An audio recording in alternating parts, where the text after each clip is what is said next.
the JSE has imposed fines totaling 13.5 million rand against Steinhoff International for the misleading and incorrect financial report, which led to the near collapse of the company. The latest fine adds to a litany of woes facing Steinhoff. Issued against Steinhoff International are made up of a maximum penalty of 7.5 million rands for the 2015 to 2017 figures, when the company breached financial reporting standards, seeing thousands of investors around the world losing 282 billion rand in value.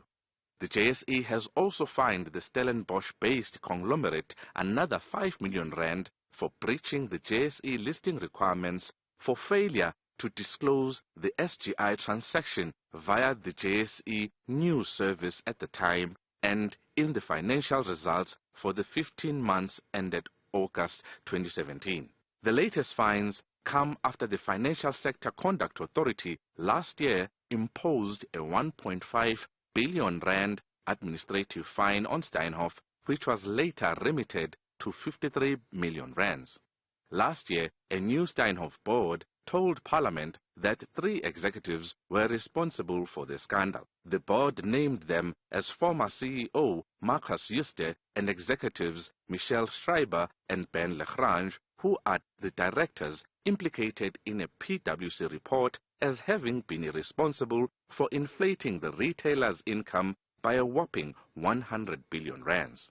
In May, new chairperson Heather Son, who was tasked with the turnaround, resigned unceremoniously after flagging more concerning transactions at the retailer. This doesn't end here for the Steinhoff Group.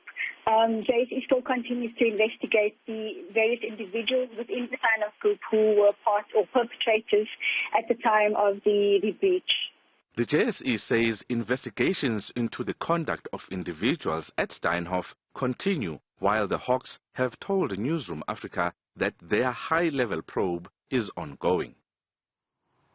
More on this. Let's speak now to our business editor, Kalani Mbanjwa. And Kalani, good afternoon to you. This is a big fine. I mean, maybe not by Steinhoff standards, but it's a big fine by most people's standards. Absolutely. It's a big fine. You've seen the JSE doling out some of these big fines. IO Technology received 6.5 million rands for basically the same thing, you know, lying to shareholders and investors about what's in your kitty as a company, and on multiple occasions. But yes, this is a huge fine. And it's something that, though, is good for Steinhoff because they are putting this to bed. This chapter of the sordid saga, they are putting it to bed. Although for individuals like, Ben Lagrange, Michelle, and also Marcus Juste, it's not over for them by a long shot. They might be stripped of their directorships. They might be fined individually.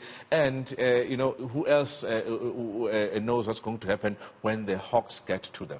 I mean, it's a very complex thing, okay?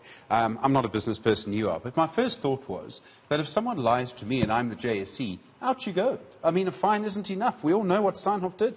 Out you go. What you do then, you are punishing the shareholders who had nothing to do with the lie, and you can't do that, which is what actually the Financial Sector Conduct Authority cited last year when they gave the Steinhoff International 1.5 billion rand fine.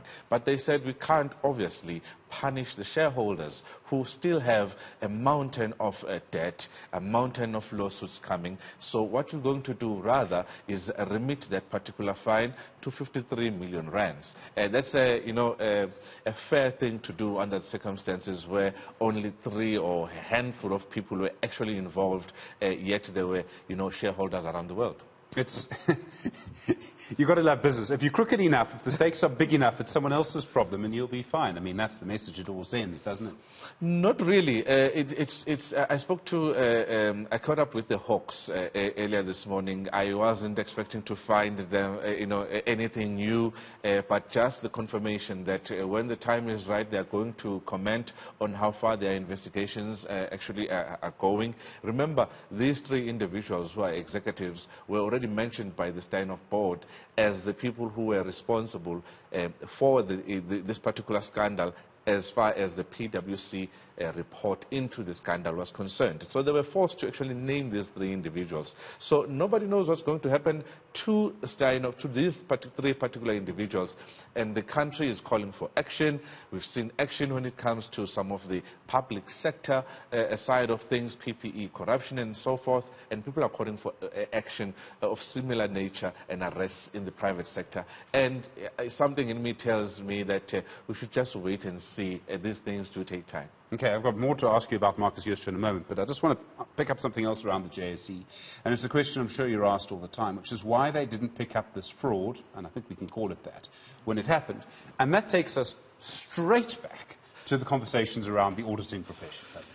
Yes, it does. And when you look at all of the, the auditing scandals that we've had in the country, really, you really trust the numbers that are being given, are being reported, be it on IO Technology, be it on Tongaat Hewlett or Steinhoff, really. And it takes time for these things to come up. And it might not have been picked up here at home, but guess what? It was Steinhoff was actually picked up in their other jurisdiction.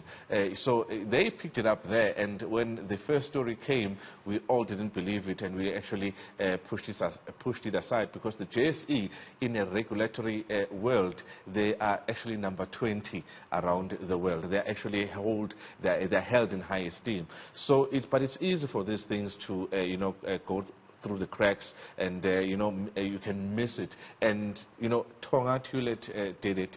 Many companies have done it. It's just it calls for some regulatory review when it comes to how things are actually done. I mean, again, the auditing profession. So Urba, right? So that the chair of the auditing committee at Tongaat Hewlett, who presides over all of the scandal that happened there, does she get punished? No, she ends up running the Independent Regulatory Board for auditing. Yes, something that... I mean, you can't make this up. That is a story that has not died. The IRBA is actually, the National Treasury has to actually make that particular recommendation. And Tito Mboweni, in the past couple of months, I think it was 3 months ago, when he came out and said, listen, this is actually, we support this person. You may conduct your own investigations as, as a private sector, because companies were like, but you look at what happened under her nose at Tongaat Hewlett. You can't possibly fathom her being an IRBA head. But Tito Mboweni thinks otherwise. Until people are proven guilty, give them a benefit of the doubt. All right, very quickly, Marcus Jooste, he's become a symbol of something. He's become a symbol of how you can be corrupt and get away with it, hasn't he? And until the Hawks actually arrest him, he's going to sit in Hermanus and spend his afternoons watching Newsfeed.